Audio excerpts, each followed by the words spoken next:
વાત કરીએ ત્યારે અરવલ્લીમાં સાબર ડેરીમાં ડિરેક્ટર જસુભાઈ પટેલ સાબર ડેરીના એમડી ગંભીર આક્ષેપ કર્યા છે, જેમાં તેમણે કહ્યું છે કે સાબર ડેરીના એમડી માહિતી છુપાવી રહ્યા છે. ડિરેક્ટર તરીકે માહિતી પર મારો હક છે. સાબર ડેરીમાં પરિવારવાદથી સારા માણસોને દૂર કરાયા છે.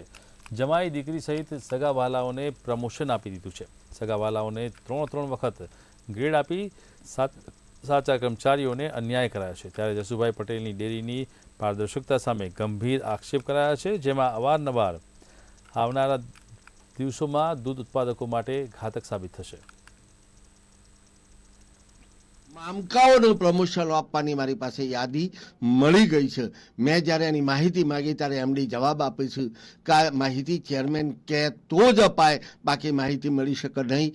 તેના કેટલાક ડિરેક્ટરો એવા છે કે જેમના દીકરા, જમાઈ, છોકરી અને એમના સગાવાલાઓને બધાને સાઈડ કરી અને એમને મોટા મોટા ગ્રેડ વર્ષમાં 3 વખત ગ્રેડ આપીને સાબર ડેરીની જે કામ કરવાની પદ્ધતિ છે એમાં કેટલાક સાચા લોકો છે એમને મોટો અન્યાય કરીને સાબર ડેરીના દૂધ ઉત્પાદકોનું ભારે નુકસાન થઈ રહ્યું છે.